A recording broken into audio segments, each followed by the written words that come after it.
I love E3 time because I love video games. They're my favorite form of media, and E3 is a time when we get to see developers, hopefully, show off something that they've worked on. I guess one could make the argument that it's basically just a bunch of commercials and advertising, but I like to see it more like how people treat movie trailers or something. A way to see what fellow humans have made for the enjoyment of other humans. And sure, there'll always be a sense of commercialism and everything, but it doesn't change the fact that at the end of the day, human beings are the ones that made these for the purpose of other human beings experiencing it. And E3 is the perfect time to announce those things. And with this year's E3 finally coming to a close, I thought that it would be fun to take a look at Nintendo's past E3s, because it couldn't take that long, right? Judging by the length of this video, I think it's pretty obvious that I was wrong. There's a lot of ground to cover, so let's just get started with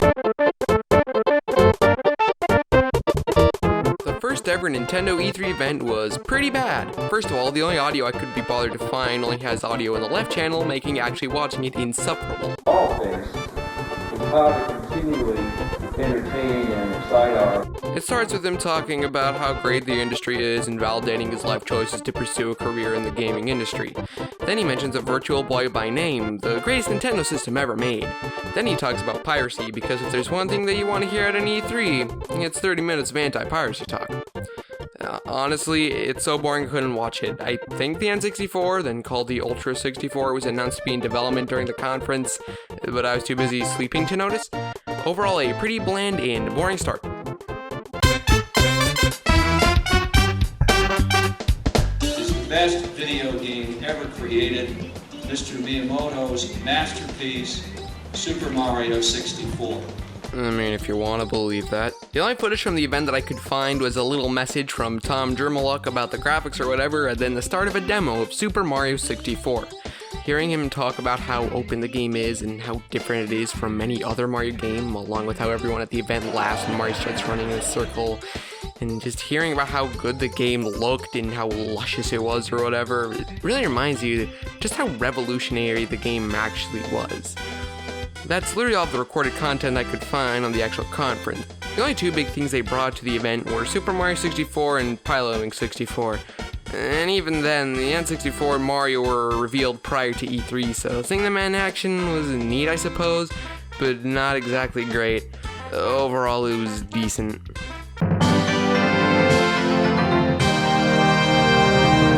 Once again, very limited footage is available of these earlier shows. However, the headlines this year were GoldenEye 007, Banjo-Kazooie, Conker's Quest, Star Fox 64, and the then unnamed Zelda 64. There's very little to say due to the fact that their conference was lost to time. The games that were there were quality enough, though Zelda was just a short cinematic of the game, and Conker went through a massive shit through development.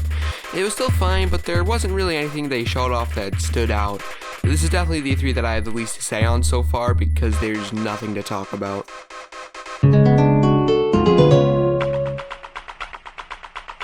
This is the first good E3 Nintendo ever had, with a huge blow-up for The Legend of Zelda Ocarina of Time, along with Mario RPG to be renamed Paper Mario later on, and Pokemon Red and Blue coming over to the US, along with Mother 3 and Game Boy Color.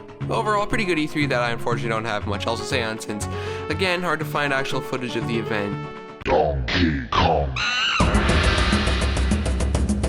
In E3 1999, Sega and Sony both revealed their next-gen systems, whereas Nintendo announced Project Dolphin and that it existed. They showed off DK64, Pokemon spin-off titles, and Star Wars. The whole event felt kind of barren. The quality of the titles just really weren't there for me. Like, I get that Pokemon Snap is a cult classic, but it's not really something that can carry an E3. Same for the rest of the games they showed off. None of them were heavy hitters, just games that I look at and think, oh, that looks fun, I guess. Overall, it was a middle-of-the-road E3.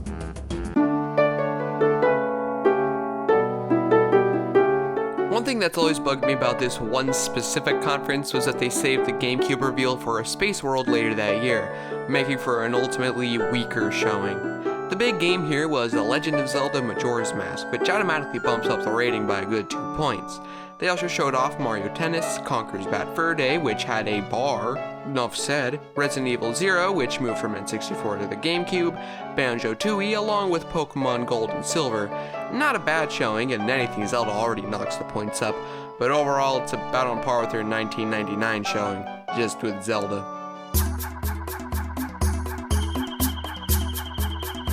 Here's where things start getting more in-depth since I finally found the actual full conference online. This E3 was the proper American unveiling of the GameCube. Let me start out this morning by saying that Nintendo is absolutely convinced that both Game Boy Advance and Nintendo GameCube are going to be huge, and I underscore huge, marketplace successes, no matter what any other manufacturer is planning to do. I mean, if you want to believe that.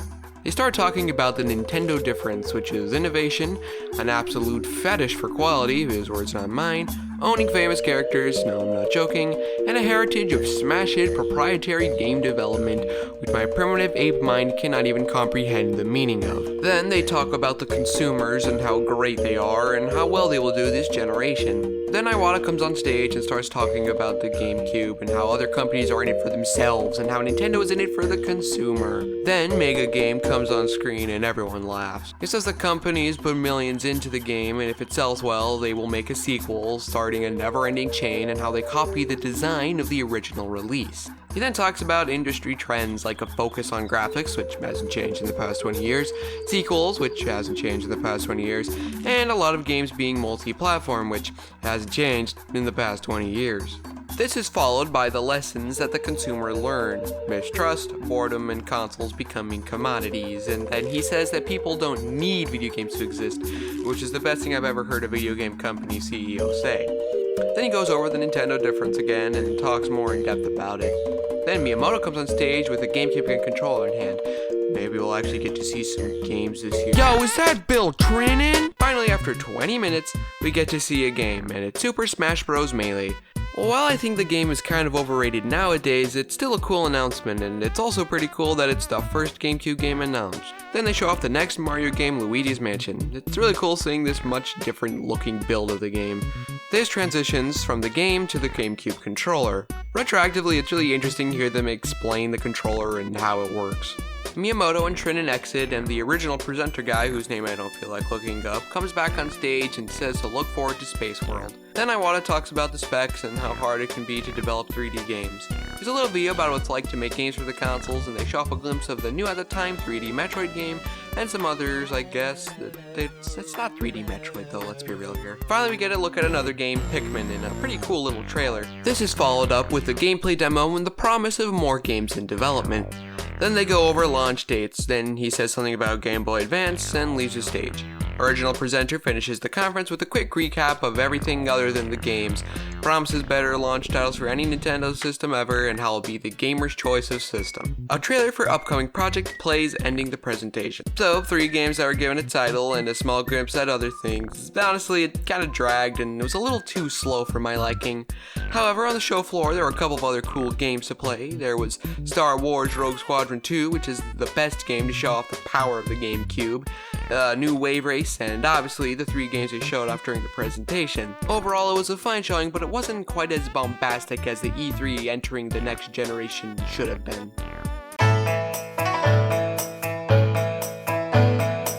The event starts off with a quick recap of what the last E3 was and how their consoles are selling well. Then he says they'll be sharing games during the presentation, and not only that, but that they will be the best lineup of any games anyone has ever brought to E3. And yeah, I mean, if you want to believe that. Iwata comes on stage. He talks about the Nintendo difference and how they've teamed up with Namco to make games like Soul Calibur and Star Fox.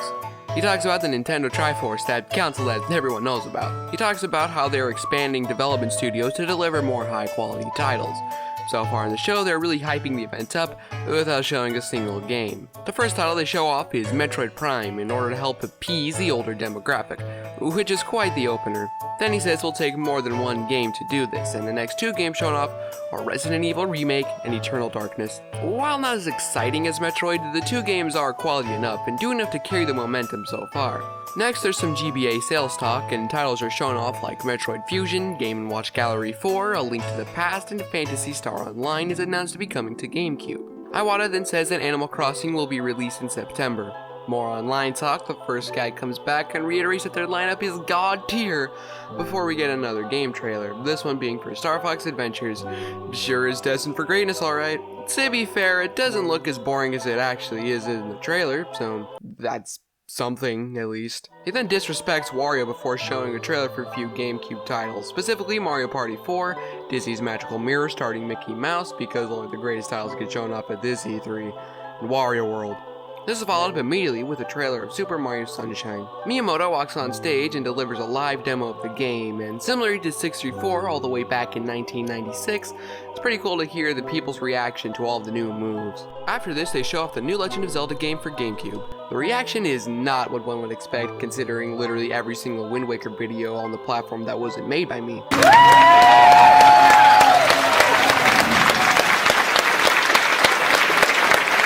Then he gives a live demo of the game, showing everything off, and Link's face is friggin' weird. He then says he brought another Zelda game, and he does a live demo of Four Swords. He mentions the Triforce, the most memorable arcade system again. This is followed up with F-Zero GX's announcement. They close the show with a recap of all the games from the presentation. Overall, a pretty great E3. Both a brand new Zelda and Mario game, Metroid Prime, Eternal Darkness, F-Zero, Resident Evil, it's a pretty solid lineup. The pacing was also good, and the only criticism I have is that the online section kinda dragged a little bit.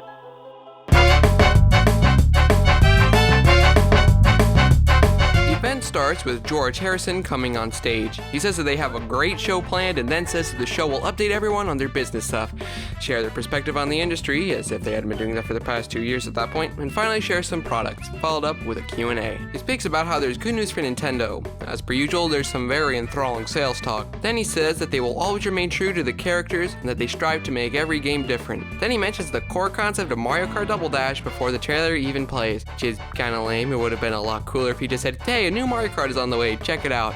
But whatever. In this little trailer reel, we also get a glimpse at Pikmin 2, Pokemon Pinball, WarioWare, Pokemon Coliseum, Super Mario Dance 4, Billy Hatcher, Donkey Kong Country GBA remake, and another look at Wario World, and a new Star Fox game that is in development. He then says there's more before going back to talking about the Game Boy. He talks a bit about the Game Boy Player, the most popular add-on in Nintendo history, the e-reader. They have some problems with slides. And Iwata comes on stage. He talks about how Nintendo is the company who understands the industry the best. He then talks about some problems they've been facing, like how the GameCube's reputation and sales weren't living up to expectations, how they didn't release enough exclusive titles in the first half of 2002. And in the second half, games such as Super Mario Sunshine and Metroid Prime didn't sell as well as they had hoped, and how they didn't demonstrate properly why connectivity with the Game Boy was an important feature, and I saw worries from retailers for the GameCube. Finally, how there was another competitor for the Game Boy line. This fact actually kind of shocked me, since there was apparently some kind of rival to Nintendo's handheld business before the PSP that no one ever talks about. It's never even mentioned again, it's just during this one conference. He then proceeds to talk about how the industry as a whole is being faced with new problem, as better graphics, tougher challenges, and more mature content is no longer a guaranteed way to boost sales. In this generation, we already have graphics so realistic that you might think you are watching television. I mean, if you wanna believe that. He then mentions that people can't spend all their time playing video games because they have actual lives to live. Then he basically says that GTA Vice City is the edgiest game ever made, and that video games can never get more explicit or violent. Sure. He then delivers his message that they understand the challenges and that it's not a matter of understanding, but a matter of action. They're not waiting to act, they are already acting. They're trying to appeal to everyone along with reaching out to their third-party partners. And then we get a trailer for Star Wars Rebel Strike. Then, in a very not modern day Nintendo move, Iwata says that Link will be in Soul Calibur 2 before moving on to another project, Resident Evil 4, exclusive to the Nintendo GameCube. One more thing, Resident Evil 4 will be scary than ever before. Don't pee your pants. Then we get a bit more of the game because for some reason we had to splice in that message, and then it's back to Iwata. He says that they are making a game called Geist before moving on to a trailer for the game. I think it's not very clear. Then we get a trailer for Final Fantasy Crystal Chronicles. He reiterates that they are striving to make games for all demographics. Then Miyamoto comes on stage and talks about some more games. He says that he wanted to surprise everyone like he did with the last E3 with the Wind Waker. Then Bill Trinen comes on stage and Will Wright from EA comes on stage. They talk about The Sims for a bit, before we get an announcement of a more advanced Sims GameCube release and a Sims GBA port, and connectivity between the two, which is kinda cool since you can transfer Sims and unlock special little mini games between the two versions. Yeah, there's more EA connectivity products for the system. Then we get a reveal of The Legend of Zelda 4 Swords Adventures. Then Miyamoto talks about his favorite games and how he would always say Mario or Donkey Kong when asked, unless it was another company's game, in which case it would be Pac-Man, before announcing a new Pac-Man game developed by him without Capcom's permission. Then they invite the creator of Pac-Man on stage. They get Will Wright back and they have a gay old time playing Pac-Man for GameCube, later retitled Pac-Man Vs. While not a huge title, I still absolutely love the concept of this game, and this demo that they play is a cute little moment, and it's basically the perfect length. Then he says that Nintendo's working with Namco on Soul Calibur and Star Fox. He says the same thing Nintendo said about the Wii U. Then Kojima comes on stage and says how he's always wanted to make a game for a Nintendo system with the announcement of Metal Gear Solid: The Twin Snakes. Finally, a major announcement. Then the creator of Eternal Darkness comes on stage and they talk about Silicon Knights and more collaborations that they have had and how there's more to look forward to. Miyamoto leaves and Iwata comes back on stage and compliments him. Then another trailer plays, starting with Soul Calibur 2, Beautiful Joe, apparently that exists, Final Fantasy Tactics Advance Wars 2, product number 3 because who needs actual titles, The Hobbit, which is definitely just shovelware, NCAA Football 2004, which looks an awful lot like another Metroid Prime game, 007, Everything or Nothing because who needs good subtitles, 1080 Avalanche, Enter the Matrix, F-Zero GX again. Back to Iwata, he talks about how Nintendo will prosper. Then he talks about how the next Nintendo system is in development and how the competitors will not get the jump on them. After this is the Q&A. The presentation was alright, however for actual first-party Nintendo titles, it was rough. You had Mario Kart and that's it. Kirby's Air Ride was on the show floor, but it's another racing game that really isn't as cool as Mario Kart Double Dash. There's also Pikmin 2, but that was in a Blinky Unlimited montage, and it also looked very similar to the first game. They also had Mario and Luigi Superstar Saga, but not in the presentation, and since from now on I can easily find the full presentations, it'll only really be fair to judge them based solely on what was shown on the stage. It's not as bad as some of their 90s showings, but really only because of the third-party support.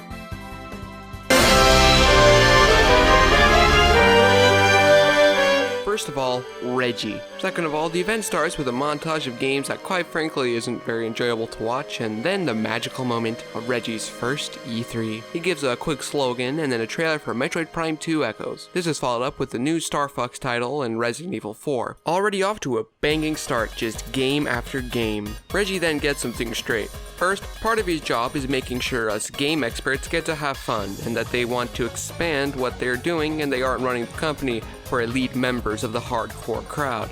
So they want to satisfy all gamers better than all the competition. He also knows what other game companies have shown off. He starts really roasting Microsoft and Sony without naming names, which is easily the best part of the early days of E3. Then he says that he's not promising something for the future, it's what's already happening now. Then George Harrison, the most lame Nintendo employee of all time for being honest, comes on stage and he talks about sales and how the industry has been in negative growth for the past half year. Meanwhile, Nintendo's doing better than everyone else. There's a lot of sales talk that wasn't there for the last two E3s now, so it comes kind of out of left field. The only enjoyable part is where he mentions that all three consoles at the time together sold 30 million and how there's still 20 million left to sell, and he wasn't technically wrong about that. After this, Jungle Beat is mentioned, which isn't exactly the most exciting way to reveal a new game, but whatever. Pikmin 2 still hasn't been released, a new Advance Wars on GameCube, Mario Party 6, and a new Paper Mario, not even a logo or anything, which really takes away from the big reveal later on in the conference. Way to go, George. GBA videos revealed, they have the audacity to reveal the Minish Cap without a trailer, just a logo, because they just had to pad out the sales talk even more. They get a trailer including the following games: Paper Mario 2, Pikmin 2 again, 4 Swords Adventures, Donkey Kong Jungle Beat, Advance Wars Under Fire, Donkey Konga, Geist, which is in the same boat as Pikmin 2, DKC 2 Game Boy port, Mario Pinball, unironically one of the worst Mario games I have ever played, Mario Golf Advance Tour, DK King of Swing, an underrated gem, Mario vs. Donkey Kong, The Minish Cap, Kirby and the Amazing Mirror, Pokemon, Rainbow Six 3, Tales of Symphonia, Killer 3, Baten Kaitos, WWE, Day of Reckoning, Terminator 3, some Harry Potter shovelware, Beautiful Joe 2, EA Sports NASCAR 2005, EA Sports NCAA Football, and Madden 05 because apparently there's a difference between the two, and anything's off with some EA golf game. You know, that trailer would have been kinda cool if they didn't spoil literally all the first-party games during the sales portion and there wasn't as much lame third-party stuff, but everything here is still a better lineup than their 2003 show, so that's to account for something. Reggie comes back on stage, talks about their can't-miss projects, and then a video for the new Nintendo system, the DS, shows off. Reggie then pulls it out of his pocket and shows off the monstrosity and says that the initials actually stand for Developer System. A video of all the developers saying that they are excited for the new hardware and how cool the new games made for it will be. Then Reggie says that the industry is like a car and that other companies think of how much horsepower they can get out of it. Then he asks if you'd rather go down the same streets a little bit faster than you did before or go down entirely new roads. Then we get a rundown of the features, like how 3D will be possible on the system and how beautiful it is. Then we get a demo of Super Mario 64 running on the system. We also get an on-screen demo of Metroid Prime Hunters. Then we see that it's backward compatible with the GBA, along with a touchscreen, microphone, and Wi-Fi. For 2004, this was some really cool tech for a Nintendo handheld. Then we get another video about how developers are utilizing the system. Then we get a launch window of later that year in the US and Japan, which gets a huge reaction from the crowd, and a launch of Q1 2005 in Europe and Australia, which like 3 people clapped for, since gamers back in those days were very strong xenophobes. Then Reggie invites Iwata onto stage. He talks about how proud he was of all Nintendo's innovations. He takes out the DS, which is what back then he was most proud of. Then he gives a small glimpse to their next big system and how the philosophy behind it is that they believe that you can't just beef up the graphics, you have to deliver new experiences and how the new console will be a revolution. Then he says that he could give out the technical specs, but he won't, since they don't matter, and the times of improving graphics being the most important is no more. And also the fact that the next console was basically just a souped up GameCube. Iwata then leaves the stage and we get what is easily the most iconic moment in Nintendo E3 history, the reveal of Twilight Princess. Reggie also says something that is absolutely hilarious when you think about what happens 4 years later. And I learned a long time ago, there's no BSing that audience.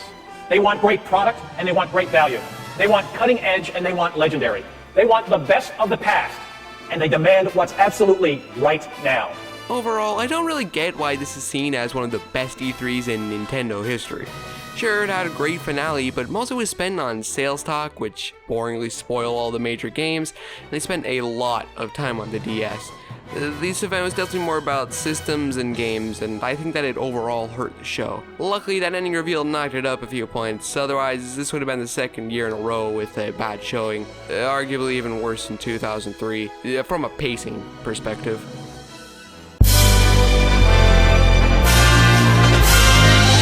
The event starts off with this weird remix thing, and then Iwata comes on stage and says that he's been making and playing games, and he says that Smash Bros. Is the game that...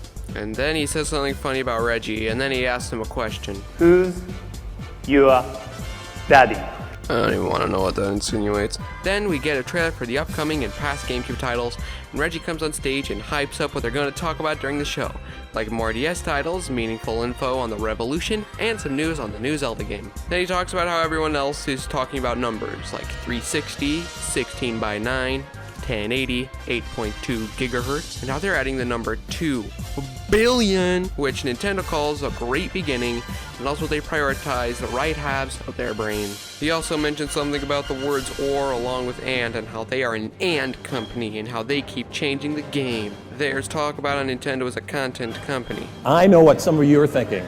Well, the PSP hasn't arrived in Europe yet.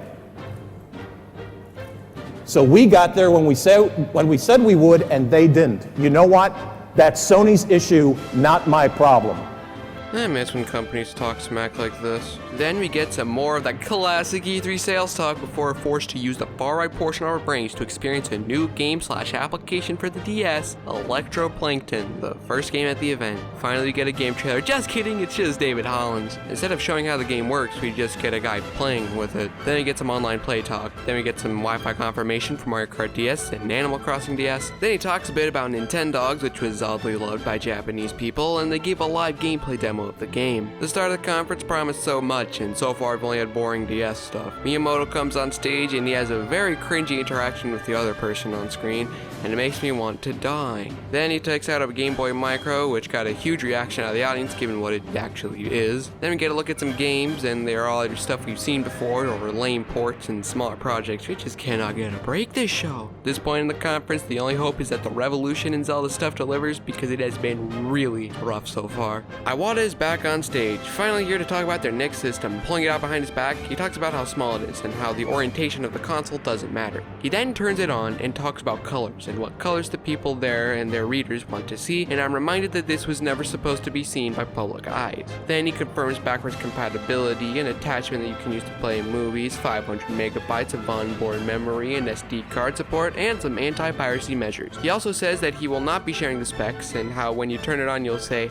wow. Oh, wow indeed. Then he mentions how the controller, console, TV, and internet meld together to create the gaming experience and how their goal is to appeal to everyone and that the ways in which the controls will be different. And then he mentions that Smash Bros. Will be out on launch even though Sakurai hadn't been notified that they were even making a new Smash Bros. Game, so good going Iwata. Then he mentions that there will be online play so that you can always beat Reggie. Then he talks about a few games for the Revolution like Miyamoto's new project that will not be named. He mentions the next-gen Mario and Zelda games are in development, a new Metroid because back on those days they actually developed Metroid games, and how their focus of the console is not on what you're playing, but on how you're playing. He talks about how one of their goals is to make the system easier and cheaper to develop for as game development costs increase. He then announces the Virtual Console with the goal to make all of Nintendo's games playable on one console. Then he announces how they want to attract core gamers, casual gamers, and new gamers. Iwata leaves the stage and George Harrison, and everyone's favorite forgettable Nintendo employee, talks about experiences coming to the current generation of hardware with only about 10 minutes left in the conference. We get a look at Battalion Wars, Pokemon XD Gale of Darkness, Killer 7, Mario Baseball, Super Mario Strikers, Mario Party 7, Dance Dance Revolution, Mario Mix, Fire Emblem, Path of Radiance.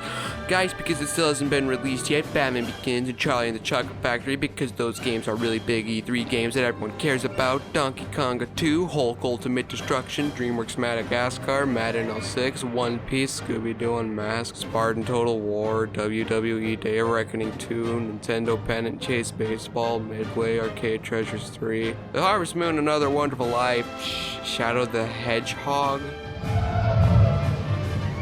and Medal of Honor European Assault. Then he says that they've saved the best for last, and we finally get a look at the brand new Zelda game, and it looks amazing. With the huge reveal that Link becomes a wolf, some really ugly looking but solid gameplay, horseback combat, and other things of the sort, along with the title reveal of Twilight Princess. Then Eiji Aonuma makes his first, to my knowledge, on-stage appearance, and pulls out the Twilight Princess trailer DS cartridge. If you just couldn't get enough of that trailer action, and apparently these press people from 2005 couldn't, that was thoroughly mediocre, but it didn't have to be. We could have easily gotten a better look at all these games shown off during the last 10 minutes throughout the conference, especially Zelda, but instead half of it was devoted to DS Online talk, which even back then probably wasn't the best showing. The Revolution stuff was interesting, and they did show off Twilight Princess, but the rest of the show was boring as heck. It's on par with the last show in that regard.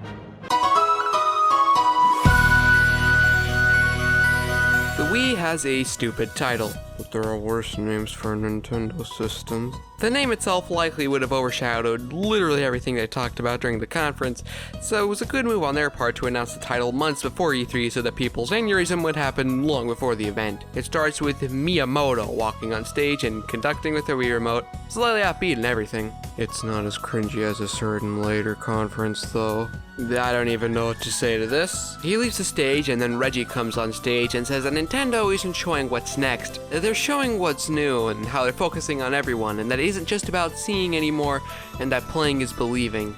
They're also showing what's next. We see a video of a bunch of eyes bouncing around and a group of people picking up Wii remotes and using the gimmick of the new console, the motion controls, with a brief look at a handful of games like Wii Sports, some truck game, and a new Mario that takes place in space, a new Metroid Prime game, a new WarioWare, some shooting game, and finally Twilight Princess. Reggie talks about how everyone was always doubting their strange ideas. Then we get some more disgusting right-brain propaganda, followed up with a few questions for you, like if anyone knows people who has never seen a movie, watched TV, or read a book, and how everyone knows someone who's never played a video game. One of the most interesting things about Nintendo in the early days of the Wii is they really try to capture everyone instead of just the casual crowd. Then we get some information about the system, like release date, why it has such a stupid name, and what software is coming to the system. He talks about why Super Mario 64 was so revolutionary and how that thought process translated to the Wii. He then says that Nintendo doesn't feel like giving out a release date yet, though he does say to expect it in the fourth quarter before waiting for an applause.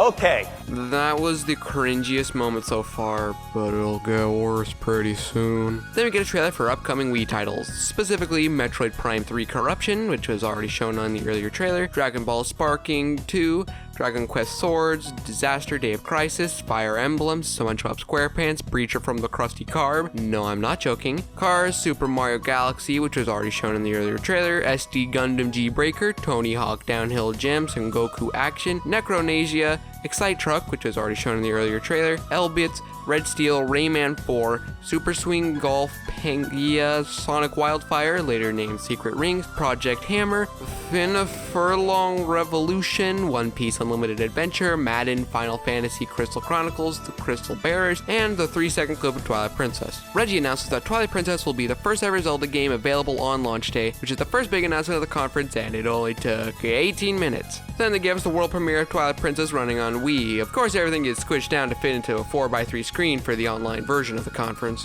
Nate, the only person to have ever played the game in America at that point, is really bad at the game. But you're all gonna have to bring your own beer, so. Then they get into some details of games that were shown off in the trailer that played earlier. It would have been a lot better if they didn't once again have a montage that shows off all the games, because then it makes the conference feel a lot longer and way more boring since all the surprises are no longer there. Next up we get a look at Red Steel, followed up with some DS titles and not this man again. As is usual when he shows up, we get a bunch of very exciting and not at all boring sales talk, and the DS Lite gets announced or something. I wouldn't know, I skimmed this section. We get a look at some logos for Star Fox, Diddy Kong Racing, and Yoshi's Island 2. Then we get a look at The Legend of Zelda Phantom Hourglass and a trailer for something DS related. Iwata comes on stage and talks about he wants to expand the number of gamers. Core gamers always represent our most important audience. There are two reasons why this is funny. First, the E3 2 years from now, and second, how they treated the core audience in the second half of the Wii's life. I don't have much to say about this section. It's just interesting to hear Iwata talking about stuff, even if it's the usual Wii stuff that's been talked about quite a bit during the show. Then we get the sweepstakes announcement, because Nintendo held a sweepstakes that year apparently, and then there's a quick gameplay demo of Wii Sports. Every year, we hope you'll walk out of our media briefing saying, yeah, these guys are the hot story of the show. They sure did for one particular year, I can tell you that. Thus ended E3 2006, and overall, it was fine. Much like 2003, most of the interesting games were shown off in a montage, but unlike that year, most of it was focusing on the controls and not really the games themselves. What we got was fine enough, but it's not the best I've ever seen. It was really boring and, to be honest, surprisingly average. A day later, they announced Solid Snake for Smash Bros. Because apparently they just didn't have time to do that during the conference itself. That sends it up a single point higher. Good job, 2006. Let's hope next year won't be as dreadful as the last four. That's what we like to call foreshadowing. These video gamers are all alike. First they're telling you how much they love you, and then boom! Another system comes out, and the next thing you know, you're up on the shelf with all the other collectibles. This is legitimately how Nintendo started their 2007 show. After the very cringy self-congratulatory opening video that goes on for an agonizing 2 minutes, we see our boy Reggie, who talks about how 2007 is a key turning point in the gaming industry and how it's The coming out party for an entire industry. Obviously, he's talking about how at this point video games were leaving its niche back then and joining movies and TV as a legitimate leisure activity and how everyone's a gamer. He even provides evidence, which is actually a very cleverly disguised sales talk, though it's just as boring and skippable as ever. That's a lot of soccer bombs.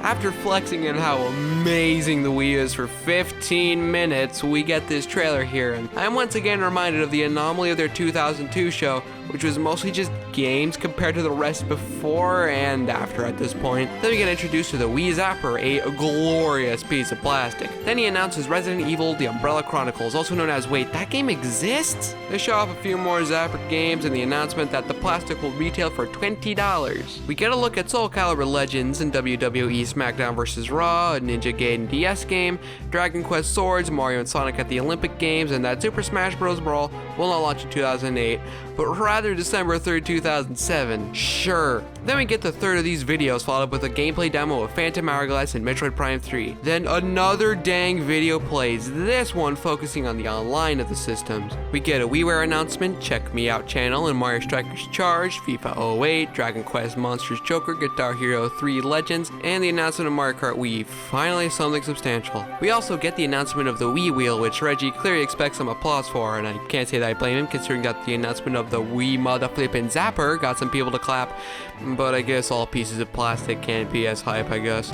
Then we get a fifth video this conference that has nothing to do with anything, after which Iwata comes back on stage and talks about his usual Wii stuff, talks about how he personally uses his DS as a cookbook. Of those who said you are wasting your life, yes, I had parents too. Thanks for validating me, Iwata, from 14 years ago. Watching these conferences back to back is very repetitive, considering they keep saying the exact same things, specifically that the Wii is for everyone, and that they want to capture as many casuals as they can to join their cult. And they've been saying this since 2005, it's just tiring. Another video! Reggie says something about Brain Age 2 and how Super Mario Galaxy is the first proper successor to Mario 64 since Sunshine was an embarrassment, along with a release date for the game on November 12th. We also get a glimpse of My Sims, High School Musical, Rayman, Raving Rabbids 2, Flash Focus, My Word Coach, My Life Coach, a sixth video, and their last game, Wii Fit.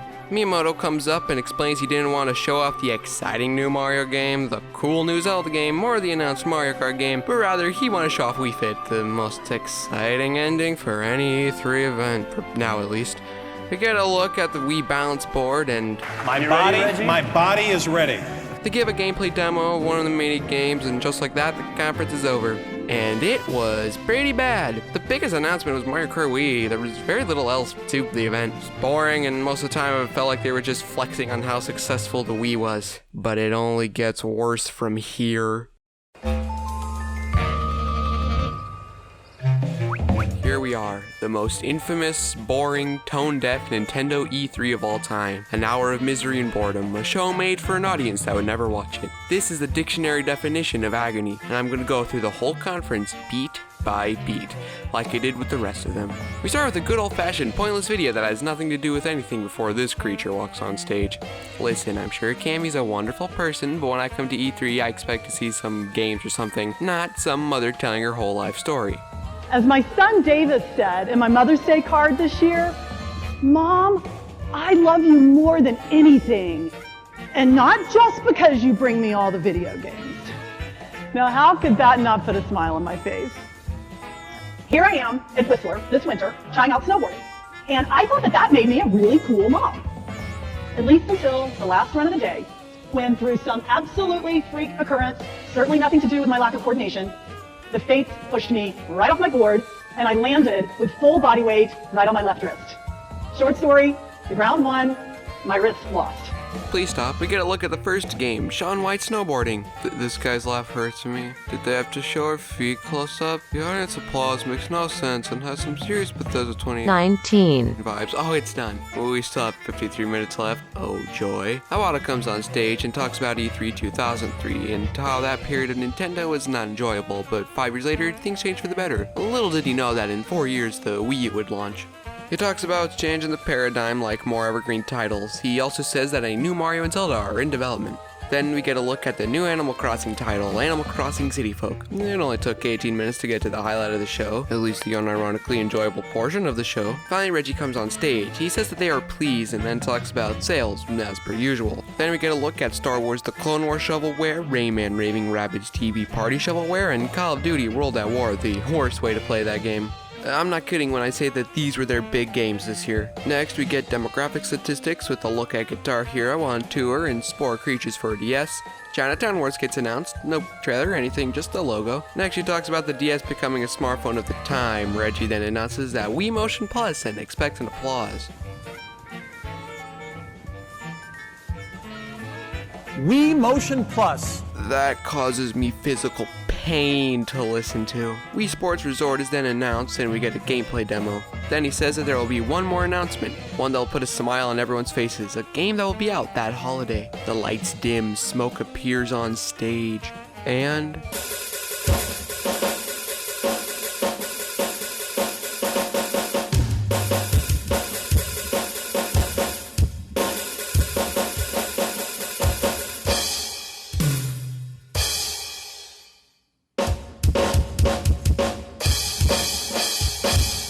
This is an absolute gem. Words cannot describe how glorious this is. The footage really does speak for itself. Miyamoto comes on stage playing a saxophone, playing some sort of music. This is Wii music. He talks a bit about the gameplay and how it is not a rhythm-based game, and how everyone can play the game regardless of how much music they know. Then they end the show with this.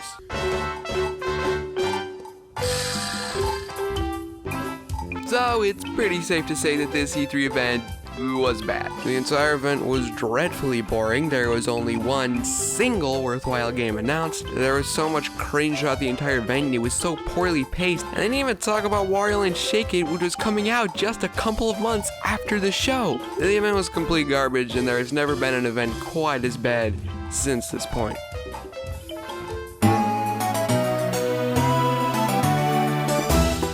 As the unfortunate event to follow up the train wreck that was E3 2008, E3 2009 really needed to prove that Nintendo didn't forsake their core audience and abandon it for the casual audience that would inevitably leave in a few years. As per usual at this point, the conference starts with a video that has nothing to do with anything. Cammy comes on stage and whoa, the audience does not make a single noise when she comes on stage, which goes to show how much of a horrible impression she made the previous year. She greets everyone and says that they all have a professional connection to video games because casual scum like me clearly don't watch these pathetic conferences. She talks about how the industry is just as popular, if not more, as other forms of media. We get more Wii propaganda. Then we get a trailer for Mario. She says that they still have no idea how to bring him into the fourth dimension. Thank goodness she didn't pause, and the key to the next game is 4. New Super Mario Bros. Wii is announced, and they give a quick gameplay demo showing off the multiplayer. One special touch that I like is how the guy playing Luigi is wearing a green shirt, the guy playing as Blue Toad is wearing a blue shirt, and the guy playing as Yellow Toad is wearing a yellow shirt. Propeller Mushroom is just a P, Bill something cringe, and they play a bit more, and it's back to Cammy. Then she says something about Wii Fit, some sales talk, and the announcement of Wii Fit Plus.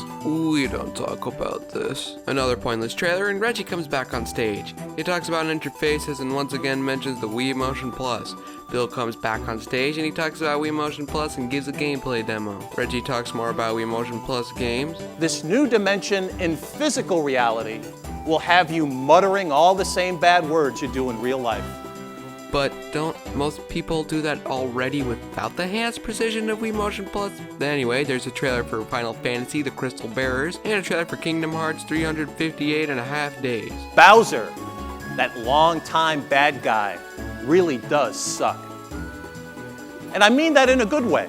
Mario and Luigi, Bowser's Inside Story is announced for America, and a new Golden Sun DS is shown off. Finally, they're showing off good stuff, something they haven't done for years, and Gammy's back. Women's Murder Club, Games with Passion by James Patterson follows Golden Sun and Mario and Luigi. I can confirm that I really don't care. Some cop game is shown off along with Style Savvy, the epitome of DS shovelware. He talks a bit about DSi and a video plays about it, or more specifically, people talk about liking it in the video. People today don't just consume entertainment, they create it and then share it.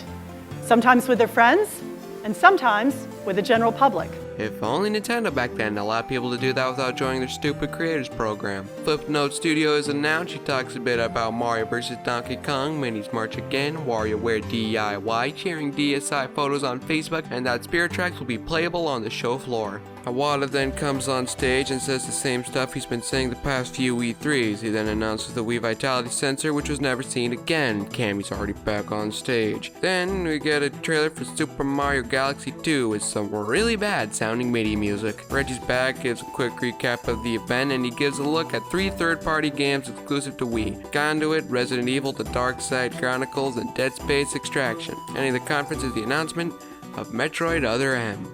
What I can tell you is that this historic collaboration is going to reveal a Metroid game unlike any you've experienced before. Yeah, like bad. Maybe. I haven't even played the game. That's just the consensus. Overall, this was a solid E3 and much better than their previous showing. There were a lot of interesting titles shown off, and I like how they dedicated a chunk of the presentation to focus on games that allowed users to make their own content. It was pretty cool. Plus, ending the show with a new 3D Mario and new Metroid was also pretty cool. Nothing amazing, but nothing downright terrible either.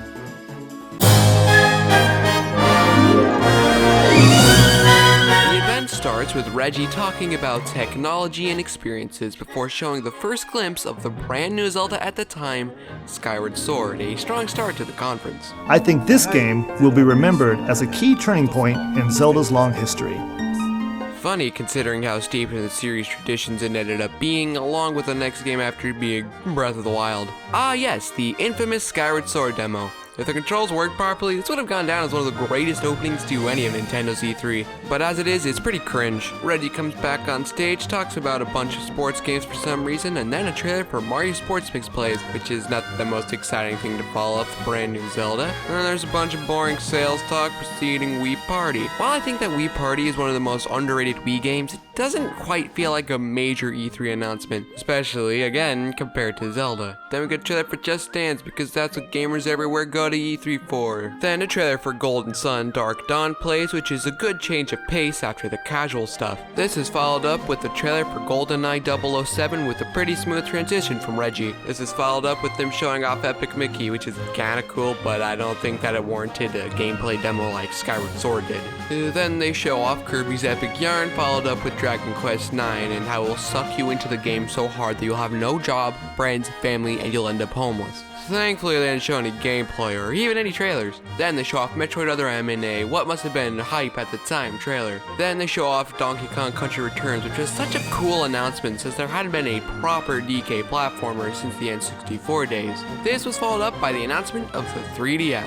And this part is pretty slow, but it's interesting to see this stuff being shown off for the first time, I suppose. The first game for the system that they reveal is Kid Icarus Uprising, a cool announcement for a dead series that died after the release of the game, unfortunately. The voice acting for this trailer also hurts my soul. Then there's more features that weren't shown off earlier for some reason, followed up with the reveal of Nintendogs plus cats. Then a bunch of developers start talking about the screen and stuff. Then there's a trailer that shows off the experience or whatever. A bunch of people come onto stage to show what the experience is like, and that's how the show ends. There were some pretty solid titles shown off. However, the 3DS section kinda dragged, the Skyward Sword demo didn't work, and they had a gameplay demo for Epic Mickey and other games for some reason. Overall, a solid E3 showing and hopefully a sign of things to come.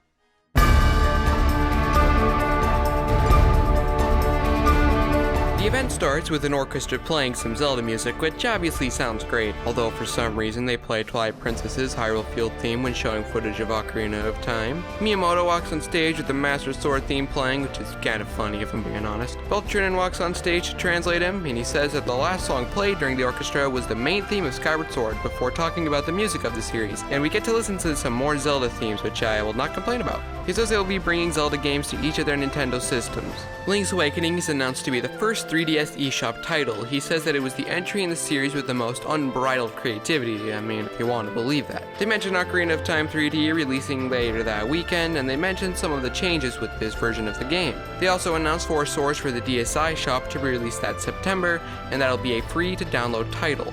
Finally, they announced that Skyward Sword will be that year's big holiday title, and we get a look at the fancy new Wii Remote released alongside the game. He says that Skyward Sword will be the most satisfying title in the series, which, no, it isn't. Finally, they announced that they're holding a symphony for the Zelda series around the world and some music CDs to release alongside some of the games. Then Takahashi Tezuka, whose name I most definitely butchered, Yoshiaki Koizumi, and Eiji Onuma come on stage, bow, then leave. The orchestra plays a short snippet of Skyward Sword's theme, then Iwata comes on stage. He talks about how the industry hasn't yet made a console that satisfies both casual and hardcore gamers, which is going to be the focus of their next home system, and that they'll reveal more details later in the event. We get a look at some new 3DS games, specifically a new Mario Kart, Star Fox, 3D Mario, Kid Icarus, which was seen last year, and Luigi's Mansion 2. Then Reggie comes on stage and says that gamers want comfort and surprise. Then we get a more in-depth look at the 3DS games. They show off some of the cool new gameplay mechanics like being able to drive underwater and gliding in Mario Kart. The game was announced for release that holiday season. As it turns out, the new Star Fox was actually a remake of Star Fox 64 for release that September. Then we get a look at Super Mario 3D, which looks like a basic Mario game, Kid Icarus Uprising, which looks fine story-wise, but pretty fun gameplay-wise, and the voice acting still hurts my soul. And we finally get an in-depth look at Luigi's Mansion 2, which at this point looks a lot more like the first game than it actually ended up being. Next, a trailer plays for third-party 3DS games. Resident Evil, The Mercenaries 3D, Mario and Sonic at the London 2012 Olympic Games, Ace Combat 3D, Tetris, Cave Story 3D, Resident Evil Revelations, Driver Renegade, Pac-Man and Galaga Dimensions, Tekken 3D, and Metal Gear Solid Snake Eater 3D. On the screen behind Reggie, after this trailer finishes, we also see that a new Animal Crossing and Paper Mario game are in development for the system. We get the announcement of 3D Classics Excite Bike and Pokédex 3D. Then it happens, the announcement of the worst-selling home console in Nintendo history, the Wii U. We get a quick look at the controller and then they show off a trailer. The first game we see running on the new system is New Super Mario Bros., which was already a Wii title.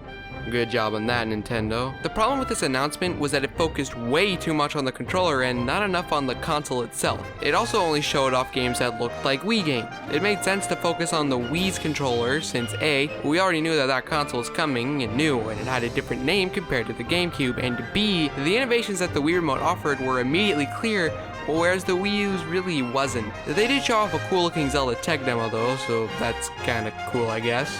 Iwata comes on stage and provides a bit more details on the console, once again focusing on the controller. We get a good look at how much useless garbage is thrown in there. Then Miyamoto talks about how the system has potential, and we get the announcement that the next Smash Bros. Will be developed and released for both the 3DS and Wii U. Then we see a bird flying around in a pretty good looking tech demo. Then we get a look at some prototypes, and unless I'm just really stupid, I'm pretty sure most of these ended up as Nintendo Land minigames. We also get a look at our first Wii U game reveal, LEGO Cities Stories. After that disappointment, we get a look at developers saying that the Wii U gamepad is, in fact, not a dumb idea and has potential. Then we get a quick look at some third-party games coming to Wii U. Darksiders 2, Dirt, Aliens, Colonial Marines, Tom Clancy's Ghost Recon Online, Metro Last Light, Tekken, and Ninja Gaiden 3, Razor's Edge. Next, EA CEO comes on stage and he talks about EA games running on the system and how awesome it'll be. Reggie finishes up the conference by talking about innovation. That was an okay event. The Zelda 25th anniversary section was unfortunately the highlight, though they did show off some solid 3DS titles. It wasn't offensively bad and it certainly wasn't boring, but the whole Wii U section was not very good, which means that the entire second half of the event was bad pretty much. They focused way too much on the controller and not enough on the system itself or any actual first-party games coming to the system. Although I guess the first half is enough to outweigh the second half, so that's all that really matters, I guess.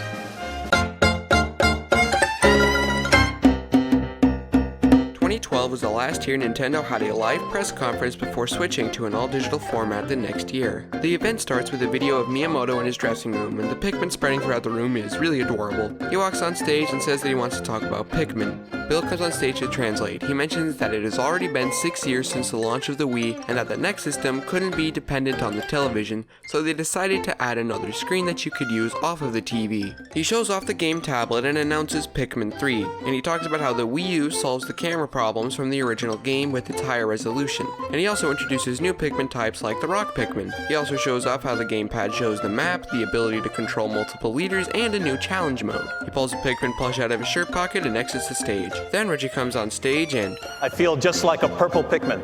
According to Reggie, we will see 23 games, so we'll have to see how many shovelware titles they show off during the show. He talks about how much great Wii U content there will be. After plugging their social media, he talks about the pre-E3 Direct, and how it talked a bit about the Wii U, and he talks about how a big focus of the console will be asymmetrical multiplayer, and that the Wii U will support 2 gamepads. Can't wait to see what games support that. We get an in-depth look at the gamepad and all of its features. He talks about Miiverse, and they show off the home screen. Then they announce New Super Mario Bros. U. I mean, I personally love the game, but man, it is just a very underwhelming announcement, especially considering that it looks just like New Super Mario Bros. Wii. This was the big Mario game from the show, by the way. Then we get Cringe Incarnate before Martin Tremblay, president of Warner Bros. Interactive Entertainment at the time, comes on stage. We get a look at Batman Arkham City Armored Edition, which is basically the same game with some Wii U gamepad features shoehorned in. We then get a look at Scribblenauts Unlimited, which I guess is a cool announcement. Then we get a look at other games coming to the Wii U. Darksiders 2, Mass Effect 3, Tank, Tekken Tag Tournament 2, Trying 2, Director's Cut, Ninja Gaiden 3, Razor's Edge, and Alien Colonial Marines. Half of these games were shown off at the previous E3, and we saw it was basically the same footage from that event. Reggie references the meme, which caused the whole theater to explode with applause. This is followed up with a very exciting announcement of Wii Fit U, and seeing, once again, the peak of the presentation is the start. Scott Moffat comes on stage and he talks a bit about the 3DS and how the next night there would be a whole slew of new titles for the system that for some reason couldn't be put into the presentation. It's clearly different from the new Wii U Mario game that Reggie talked about earlier. I mean, if you're really dumb and want to believe that, I'm not going to stop you. So I won't try to explain all the depth to this great game here today. That was cold-blooded. Then we get the announcement of Paper Mario Sticker Star. It's Paper Mario Sticker Star. This Paper Mario retains all the fun of the originals, but with even more game depth. Lying is a sin, you know. Then we get a look at Luigi's Mansion Dark Moon. Scott says that the game will launch that holiday, and I'm no expert, but March 2013 isn't holiday 2012. We then get a peek at third-party games coming over to the system. Castlevania, Lords of Shadow, Mirror of Fate, Because Who Needs Not, Dumb Subtitles, Epic Mickey, Power of Illusion, Scribblenauts Unlimited, and Kingdom Hearts 3, Dream Drop Distance. Then we get a look at Lego City Undercover for both Wii U and 3DS. Then we get a look at some Ubisoft titles coming to the system from the CEO, like Just Dance 4, Zombie U, Assassin's Creed, and Rayman. We also get a look at another technological slip-up. If I were to have any sleep paralysis demons, this would be it. Then Reggie starts talking about Nintendo Land, and easily the Wii U game that utilized the gamepad the best, which just goes to show how little ideas the developers actually had. They show off some of the mini games, and the developer talks about what the goals of development were. We get a gameplay demo of Luigi's Haunted Mansion, a trailer for the game plays. Afterward, Reggie says that Nintendo Land will be a launch title for the system. Then we get virtual fireworks ending their final on-stage conference. The peak was definitely Pikmin 3, the first game shown off. The whole event was kind of boring, and I spent half the time checking the time to see how much of the conference was left, and I ended up skimming through pretty much everything. It had some solid enough titles, but no real heavy hitters, which is kind of how I feel about the Wii U in general, ironically enough.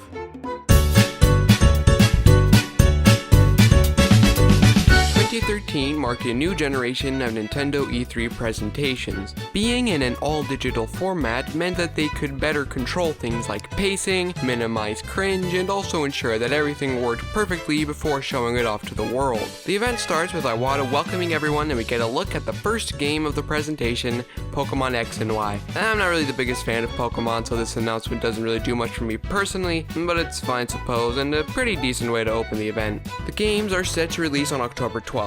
One thing that's always annoyed me about these earlier directs is that we'd get a cool trailer and then Iwata would discuss everything that we just saw, which is kind of irritating since it really just ends up wasting time.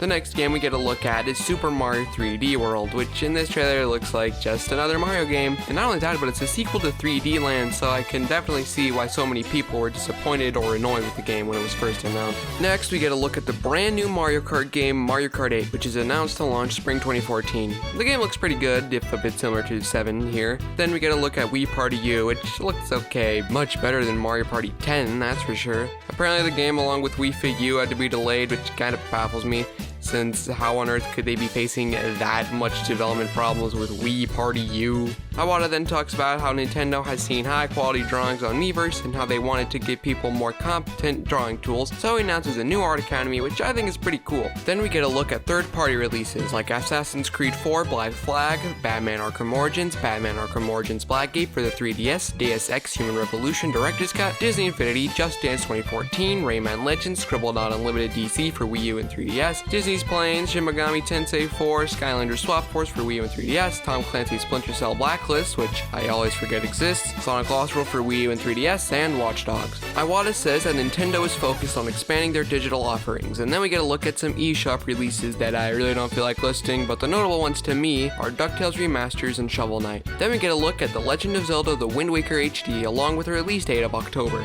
This is followed up with the announcement of The Wonderful 101. The game looks fine, but it doesn't really make sense to me to give it an in-depth look, but maybe that's just me.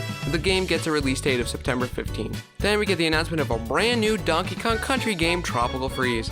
People got really angry from this announcement for some reason, like just because it's a 2D game means that it's a waste of resources. The game gets a release date of that November and 100% will not get delayed. Then we get a look at Bayonetta 2 and it gets a release date of 2014. Then a trailer for a new Monolith Soft game, Xenoblade Chronicles X, is announced. The game looks amazing and is one of the coolest announcements of the entire direct, and I'm not even a Xenoblade guy. After this, they show off a trailer for a new Smash Bros. Game. It's a pretty good announcement though. Starting it with the Animal Crossing section just kind of annoys me, but overall a cool announcement. The game gets what is totally just a placeholder and definitely not a final title of Super Smash Bros. For Wii U and 3DS. The game gets a release window of 2014 and they announced that Mega Man is coming to the game, which is pretty cool for the time since there weren't a bunch of crazy and weird picks for the game like nowadays. Iwata then gives a sneak peek of the 2013 E3 booth. Overall, it was a solid showing. Nothing amazing, though the last two announcements were both pretty cool, along with a decent looking new Mario game and a new Mario Kart. And for the first digital presentation for an E3, I think that they stuck the landing pretty well.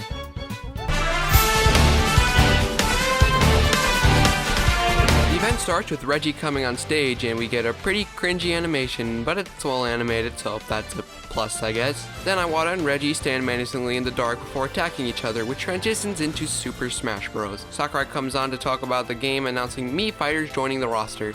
He talks about how hard the team is working, and we get a brief look at some of the side modes in the 3DS version of the game. Reggie comes on and officially announces Amiibo and how they can be used. Then he talks about how Super Mario World was the first video game he ever fell in love with and how special video games, specifically Nintendo games, are. After this, we get Takashi Tezuka and Etsunobu Ibisu talking about Yoshi's Woolly World. They talk about the visual design elements and how Yoshi games usually differ from Mario games. We get a release date of 2015 before getting a first look at Captain Toad Treasure Trackers, slated for holiday 2014. Another cringy animation that might have been funny in 2014 shows up, and then the magical words appear on screen, and we get Aonuma talking about the new Zelda game. He talks about the first Zelda game and how the evolution of the hardware and series made it harder to make the world feel connected. Then he presents a first look at Zelda U. He talks a bit about how the new game will have a heavier focus on exploration. Then a short cinematic begins and we get a release date of 2015. After this, a trailer for Pokemon Omega Ruby and Alpha Sapphire plays. Not a Pokemon guy, so I promptly skipped. Another cringy animation that might have been funny in 2014 shows up, and we get a look at Bayonetta 2 and the announcement that the original game will also be coming to Wii U. Then we get some developers talking about Hyrule Warriors, the announcement of Kirby and the Rainbow Curse for 2015, another look at Xenoblade Chronicles X also for 2015, another cringy animation that might have been funny in 2014 shows up. Then we get the announcement of Super Mario Maker, which is a really cool announcement for the time, since it finally gave you the ability to make your own Mario courses. The trailer shows that at this point during development, the game wasn't fully optimized, since there are some areas that lag for no reason seemingly, and the fly looks like it would have been incredibly annoying, so I'm glad that they removed it from the final game. It's scheduled to release for 2015, and then we get the announcement of a brand new IP, Splatoon. We get 3 of the developers discussing the game and how it works, and we get a release window of 2015. Then we get one more teaser, which is a Smash Fighter announcement in Palutena. Overall, that was a great E3 event. A brand new IP, a look at the new Zelda, and awesome new Mario game, along with a sprinkling of other smaller announcements. It didn't quite have as many games as the 2002 show, but it's definitely up there.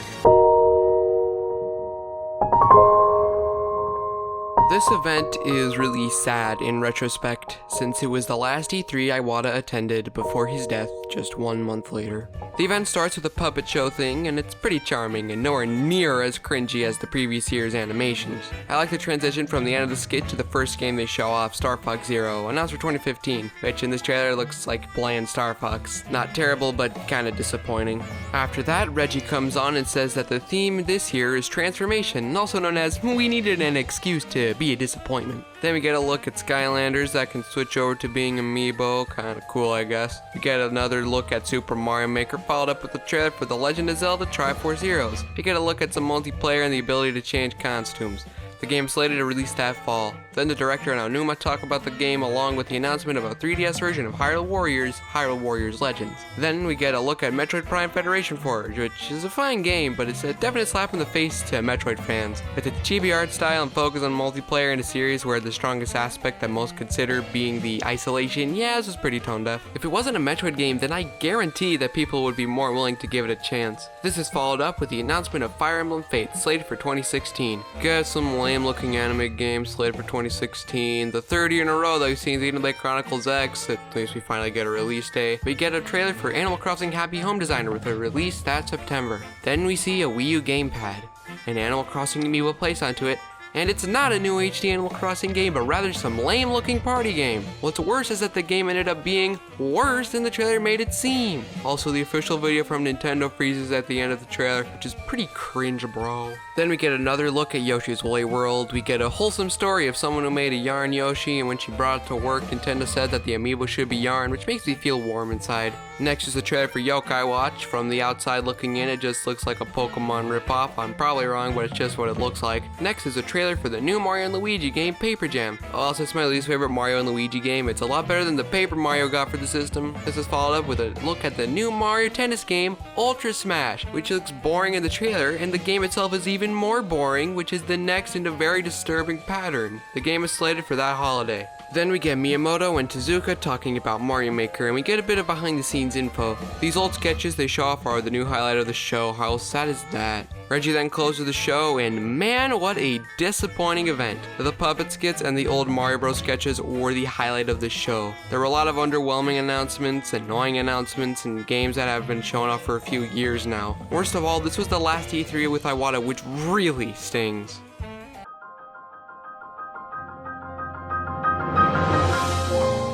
Prior to the event, Nintendo made it clear that E3 this year would be all about the new Zelda U game. Whilst it could technically be seen as a disappointment if you're wrong in the head, the whole event was a huge blowout for the biggest, most exciting Zelda game ever. Unfortunately, I don't have much to say on the event itself. The trailer that they play makes the game look incredible, and the majority of the event is the Treehouse Live presentation. I'm not the biggest fan of them, however, watching this one in particular is really cool. Seeing an almost done but not quite build of the game is interesting, and I get excited and feel the urge to want to play the game again when watching it. They did also have Pokemon Sun and Moon at the event, but nobody remembers that. It was all about Breath of the Wild, and it's so close to being a 10 out of 10. But they only really showed Breath of the Wild. If they showed one more game, heck yeah, this would be the best E3. Shame there's not much more to say.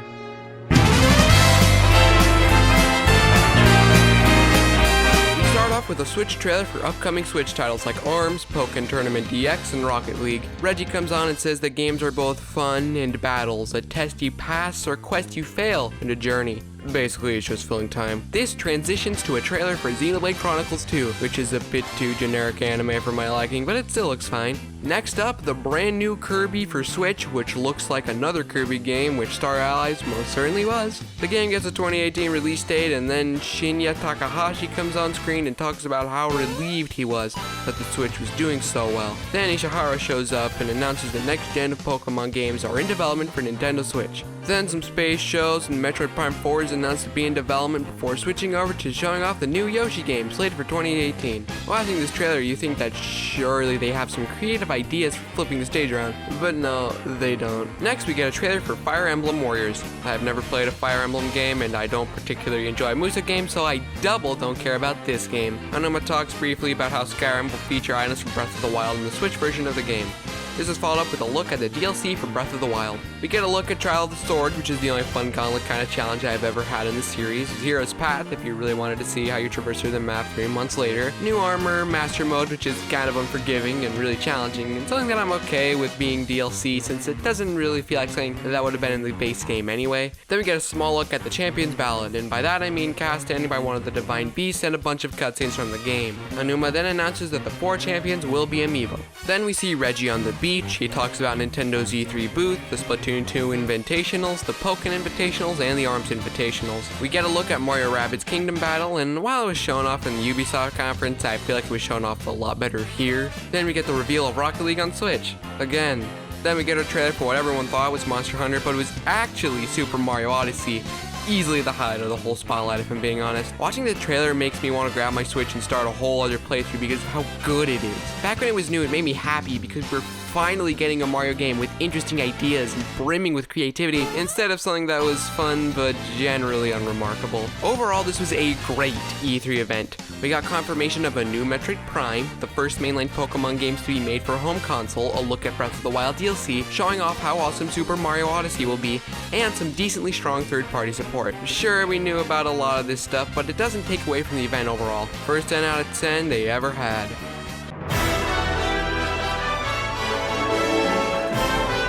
This is a very sad event, as it was the last E3 that Reggie would be a part of before resigning as president of Nintendo of America.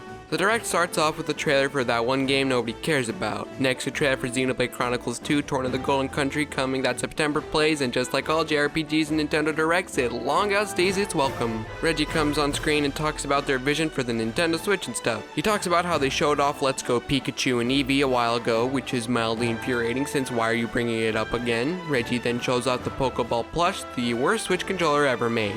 Then we see people playing Super Mario Party, a return to form for the series after almost a decade of disappointing and bad titles. The trailer doesn't really show the game off all that well though, for whatever reason it focuses on the people playing the game rather than the game itself.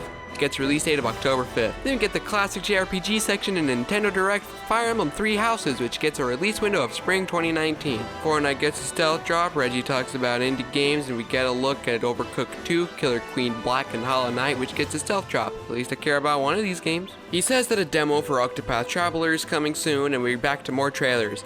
Starlink, Arena of Valor, Minecraft, Sushi Striker, Mario + Rabbids Kingdom Battle, DK Adventure, Pixar, Just Dance 2019, Dragon Ball FighterZ, Splatoon 2 Octo Expansion, Captain Toad Treasure Track Report, Crash Bandicoot Insane Trilogy, Ninjala, some board game type thing with a name that I can't pronounce, FIFA 18, FIFA 19, Ark Survival Involved, Wasteland 2 Director's Cut, Paladins, Champions of the Realm, Fallout Shelter, Dark Souls Remastered, SNK Heroines Tag Team Frenzy, Monster Hunter Generations Ultimate, Wolfenstein 2, The World Ends With You, Mega Man 11, Mario Tennis Aces are all shown off. Takahashi comes up, says he's happy when he sees people playing on their Switch when out in the wild, and how he hopes that everyone will be excited for what happens next. Then we transition into the Smash Bros portion of the Direct. Sakurai shows up and gives a brief explanation as to what Smash Bros is. As you may know, Super Smash Bros. Is an action game about smashing beloved game characters off the screen. This is the second greatest thing Nintendo has done in one of their directs. Then we get an awesome video that was spoiled by me by my lame camp instructor who I will never forgive. Do you know how hype it would have been to see this without knowing the big surprise? Anyways, it's a cool trailer with the best version of the main theme of the game. I don't really like the name Super Smash Bros. Ultimate, but it does describe what the game is, so it's fine, I guess. Sakurai says that you'll be starting with a small roster, which I personally think makes unlocking all the characters a lot more satisfying. You get a look at some of the fighters for the game and some of the small changes made to them, streamlining the game, along with a few small details, like with Olimar's helmet cracking when he gets hit and other such details. We also get the announcement of Echo fighters who have the same moves as fighter they're based off, with the announcement of Daisy as the first new one. We also get a look at the Inklings moveset, along with a look at some of the assist trophies, items, returning, new stages, and new techniques. Then we get the announcement that GameCube controllers will be compatible with the game, along with Amiibo support, and then we get a look at a brand new fighter joining the roster, Ridley. The Direct ends with a release date for the game being December 7th. As a Smash Direct, it was really good, but as a Direct in general, it was kinda lacking. I didn't really care for any of the games that they talked about during that section. Honestly, if it weren't for everything Smash related, this would have been on the same level as your 2015 showing. Luckily, the Smash stuff delivered, and it managed to be an alright E3.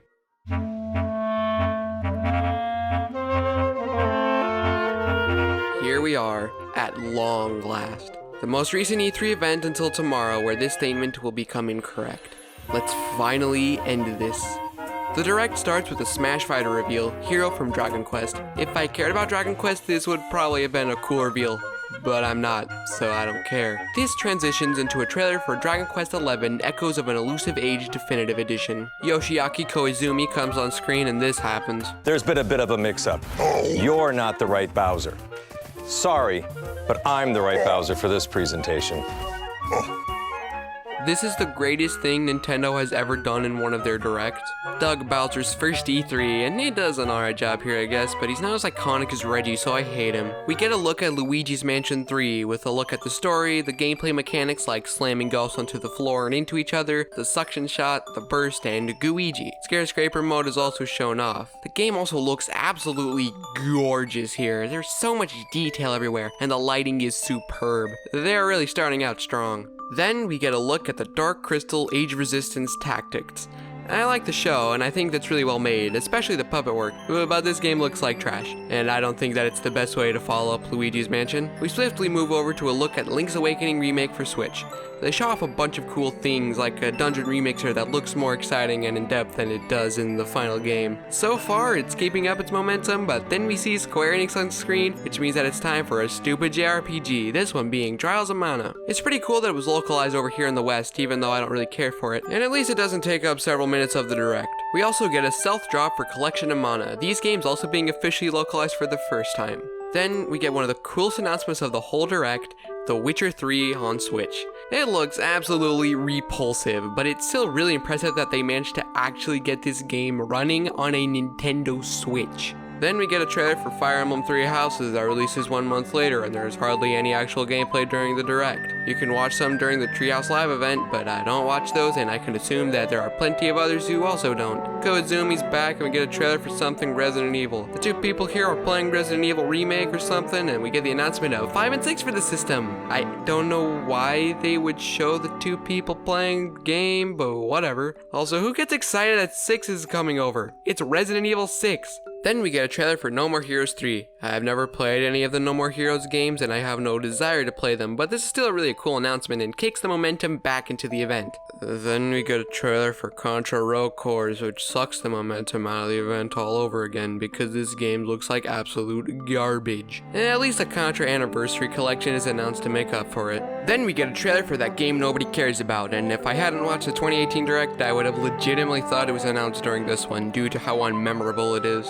In fact, making this video is the only reason I remembered this game even existed, which I'd say is pretty sad since the developers probably poured a lot of time and energy into a project that nobody would be caught dead playing. After this, we get shown a remake of Panzer Dragoon. Before this point, I had never even heard of the original game, so it pretty much had no effect on me. Takahashi comes on screen and talks about what they announced in the Pokemon Presents. Luckily, I never watched them, so it didn't make me irritated that they're wasting time on games they already talked about. Then we get a look at Astral Chain, which I still haven't played 2 years later, but I really want to because it looks like so much fun, and it also looks really good. Like, I still can't believe how well the game runs on the system. They do spend a bit too much time on the game for my liking, but at least it's a game I'm interested in, unlike 99% of the games that drag on for too long during these shows. Then we get a trailer for a game that certainly exists, followed by Marvel Ultimate Alliance 3: The Black Order. It exists more than the other two games since I'm willing to say the name of it, and that's about it. Then we get an almost stealth drop of Cadence of Hyrule, a trailer for Mario and Sonic at the Tokyo 2020 Olympic Games that totally actually happened. Next, we get some more information on Animal Crossing with a title reveal of New Horizons and a release date of March 20th, 2020, and thank goodness for that release day.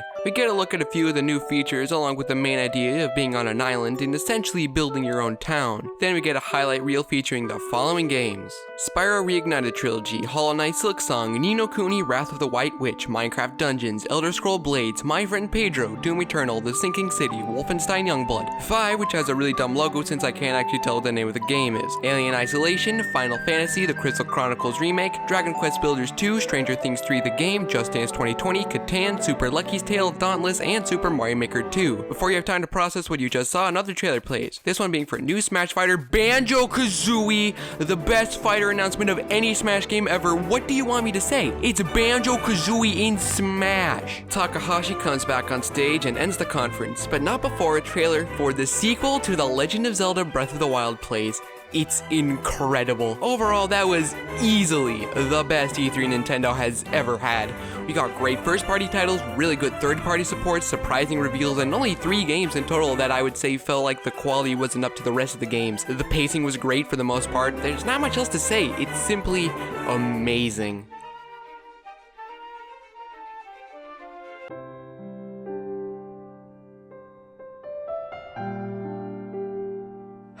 And with that, I have watched and talked about all 25 E3s.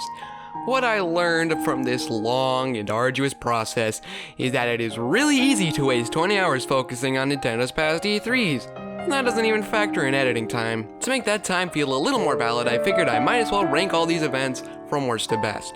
25, 1999. The event was really boring and focused entirely on anti-piracy. There wasn't a single announcement during the whole conference. 24, 2008. Just because it isn't as bad as 1995 doesn't mean anything, since the only reason is because of Animal Crossing. The event focused on far too many casual titles and was really tone deaf as to who watches these events compared to who plays on their conferences. There's a reason nobody likes this one. 23, 2007. This event felt mostly like Nintendo flexing on how successful the Wii was without delivering anything. The most exciting announcement was Mario Kart Wii, but they really didn't do much to show it off. Sure, the Wii Fit section had the most famous Reggie meme of all time, but that doesn't make up for a sales-filled, boring, and overall lackluster event. 22, 2015. Yeah, this one was that bad. The highlight of the event was the puppet skits and the old sketches of Mario that the team dug up. Most of the announcements were pretty underwhelming and disappointing. They also showed off a lot of bad games during the event, which didn't do much to help the problem. 21, 1999. There's not much to say about this one, but the biggest game of the event for me personally was DK64. And even then, this was the year that Sega and Sony both revealed their brand new consoles, so Nintendo was left lagging behind with a lackluster lineup of titles. 2012. This year, Nintendo completely botched the re-reveal of the Wii U. They didn't do a good enough job of showing off why the gamepad was good for anything other than asymmetrical multiplayer. 2 of the 3 3DS games they showed off were not that good, and they didn't have any heavy-hitting first-party titles for the Wii U. 1997. While the titles shown off here were quality enough, there really wasn't enough to say the event was particularly good. Not much to say about this one. 1996. This event was when us filthy Americans got to see Super Mario 64 in action, and that was pretty much the highlight of the event. They showed off a few more N64 titles, but none of them managed to salvage the event from mediocrity. 2003. This year Nintendo had practically no new first-party titles. Pac-Man Vs. was the most notable that they had to offer. Luckily, the third-party support brought the goods, with the 2 most notable being Resident Evil 4 only for Nintendo GameCube and Metal Gear Solid Twin Snakes. The conference also had terrible pacing and was really boring throughout. 2000. With the GameCube not being ready for the public eyes really hurt this event. We gotta look at Majora's Mask, which means that there was at least some value to the event, but for the most part, while other companies were showing off their fancy new consoles with infinitely better graphics, Nintendo fans were left with Lego racers on the Game Boy Color. 2001.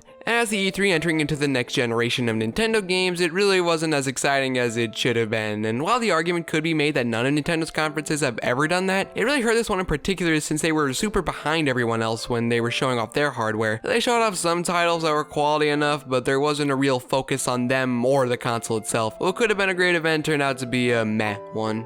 2018. This E3 was a great Smash Direct, but a really bad regular Direct, especially if you don't care for Smash Bros. The only games that they showed off that I have even the remotest interest in were Super Mario Party and Hollow Knight, but that game was already on other platforms, so the biggest announcement of the event was Mario Party. Back then, I was pretty excited about that, since one of the things I was hoping for was a Mario Party that brought back the series to its original style of gameplay, which this one did, but looking back on the event now, it's just kinda disappointing. 2006. They could have done a much worse job showing off the Wii this year. They could have gone into a little more detail with the games, and for the most part, it's hard to remember what exactly was even talked about in this conference. I honestly wouldn't be able to remember how much good or bad is in it, so I think it deserves its spot as the most middle-of-the-road E3 Nintendo ever had. 2004. Easily the most overrated E3 event of all time. The ending is a top-tier Nintendo moment, but the rest was really boring. There was a lot of sales talk, and they spent so much time talking about the DS. It almost feels like they knew they didn't have a big lineup that year, so they talked about every little detail of the device, but maybe that's just me. They also didn't reveal the games well. My main evidence being that nobody remembers 2004 as the year they showed off the Thousand Year Door, or that is even talked about, yet everyone remembers the Twilight Princess reveal. It shows overhyped boredom that people have warm fuzzy feelings towards for a 30-second portion of a 1-hour event. It wasn't bad, but it is pretty average. 2005. This is one spot higher than the last one since they showed off the Revolution and spent a reasonable portion of the conference on it, and they showed off a more defined look at Twilight Princess. Other than that, it was pretty meh. Instead of an unreasonable time discussing the DS, it's an unreasonable time spent talking about the DS Online. Most of the games are boringly shown off in a montage to make room for a lame sales and console stuff. Everything in the montage could have been in a 20-minute section of the conference, and then we could have a bit of a breather after the console talk. Unfortunately, that's not what we got, so it sits here just one shy of top 10.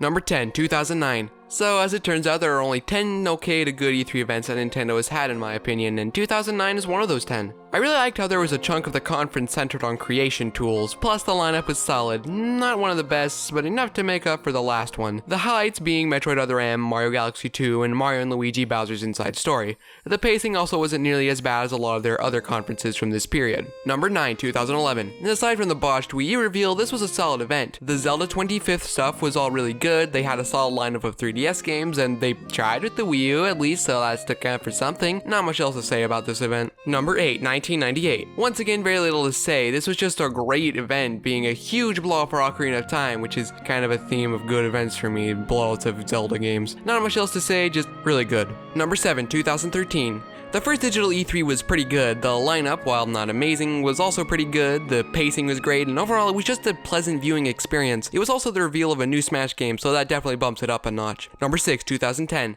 The Wii lineup this year was amazing. I'm surprised this isn't mentioned as much when discussing E3 highs, but whatever. The lineup this year was DKC Returns, GoldenEye 007, Kirby's Epic Yarn, Another Look at Metroid Other M, and Golden Sun Dark Dawn. The 3DS section is ultimately what holds this event back for me. It's just really boring, and they don't make a good case for the benefits of 3D gaming other than immersion. Plus, the only notable titles they showed off were Ocarina of Time 3D and Kid Icarus Uprising. It was still a good event regardless. Number 5, 2014. A first look at the new Zelda game for Wii U, a pretty good look at Smash for Wii U/3DS, Splatoon reveal, and brand new IP, the ability to make your own Mario levels, a reveal of Mario Kart 8, along with smaller announcements like a new Art Academy make this year's lineup incredible. The pacing was also pretty good, and they didn't spend too much time on any one project. It was just great showing all around. Number 4, 2002. This is an anomaly year since it came sandwiched between two mediocre conferences, and not only that, it had a stellar lineup of games. Super Mario Sunshine, The Wind Waker, Four Swords, Metroid Fusion, Star Fox Adventures, Metroid Prime, and Animal Crossing all in one event.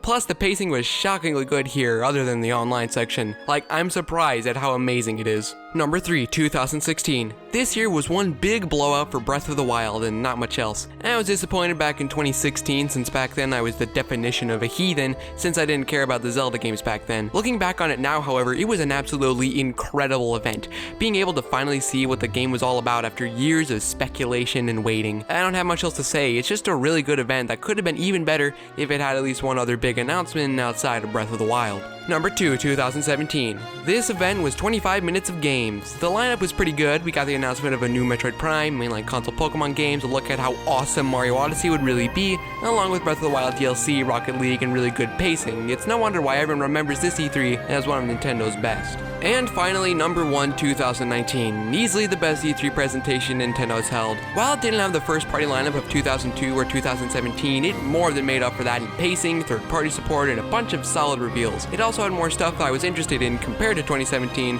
which is why I would personally place it higher. Finally, this ridiculously long and arduous journey is over. Nintendo's run has generally been hit or miss, but at the end of the day, the event has no bearing on the actual games. It's just a platform to show them to us. It really doesn't matter how bad or good the actual event was. All that matters is that we got to see some cool games that those Japanese folks over there have made for us. So this entire video is basically pointless.